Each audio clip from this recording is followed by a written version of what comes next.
So, what's up mga lods? Muling nagbabalik ang inyong PBA Chismis. Hinebra, magkakaroon ng Malacris Ross. At Converge, may paparating na superstar. Halika't atin tatalakayin niya mga lods. Napapabalita nga mga lods na Malacris Ross di umano ang mapupunta sa Hinebra. At base nga sa nasagap nating balita, ay matagal na di umano itong target ni Coach Tim Cone. Dahil nga sa sipag nito sa loob ng court, mapa-opensa at depensa.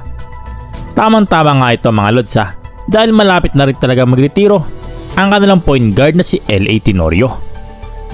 Kaya nga mga lods tingin ko ay babagay itong si Alex Stockton sa sistema ni Coach Tim Cone. At balita din natin mga lods ay handang ibigay ng Hinebra itong sina Sydney Onmubere at Von Pesumal kapalit nga nitong defensive player na si Alex Stockton. At tingin ko nga mga lods ay fair trade ito for both teams. Lalo na sa Converge na tila gusto na ring umalis nitong si Stockton. Plus magbe-benefits din sila dito mga lods dahil lalalim ang mga bigs nila pagdating ni Sydney Onmubere. Matatandaan natin mga lods na ang ganda ng pinakita nito sa Northport Batampier bago pitasin ng Hinebra. Sayang lang at hindi siya nagamit ni Coach Tim Cone. Kaya nga pag natuloy ito mga lods ay may chance siyang ipakitang muli ang kanyang husay sa loob ng court. Plus meron ka pang sharpshooter na si Von Pesumal na nawala din ng kumpiyansa nang mapunta sa Hinebra. Kaya nga mga lods pag muling bumalik ang larong dalawang ito ay marami na namang papahirapan itong Converge na talagang nag-struggle last conference. Tingin nyo mga lods, good trade kaya ito for both teams? I-komento mo lang sa baba at aking babasahin yan. At mapunta naman tayo sa Converge na busy ngayong off-season. Napapabalita nga ang pag-inquire di umano ng Converge sa Magnolia Energy guy na si Calvin Abueva.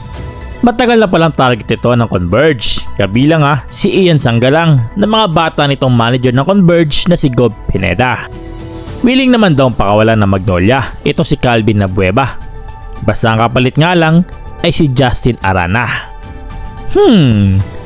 Mukhang mabigat din ang hinihingi ng Magnolia mga lods Kaya nga may counter offer itong Converge na willing ibigay sina Gio Ambohot at Alex Stockton.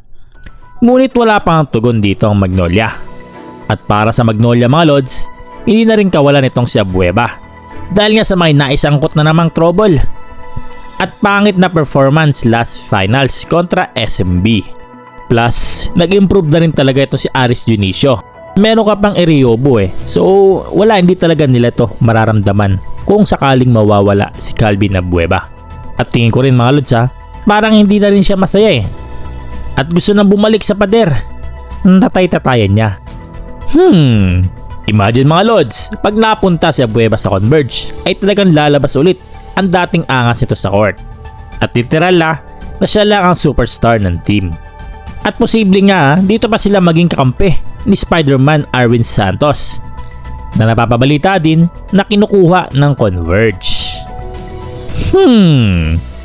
Tingin nyo mga lods, napapanahon na ba ang pagtapon kay Abueva? At para sa Converge, tingin nyo ba ay babagay ito sa kanila? I-komento mo lang sa baba mga lods at ating babasahin yan. So mga lods, hanggang dito na lang tayo Maraming salamat. Bye-bye.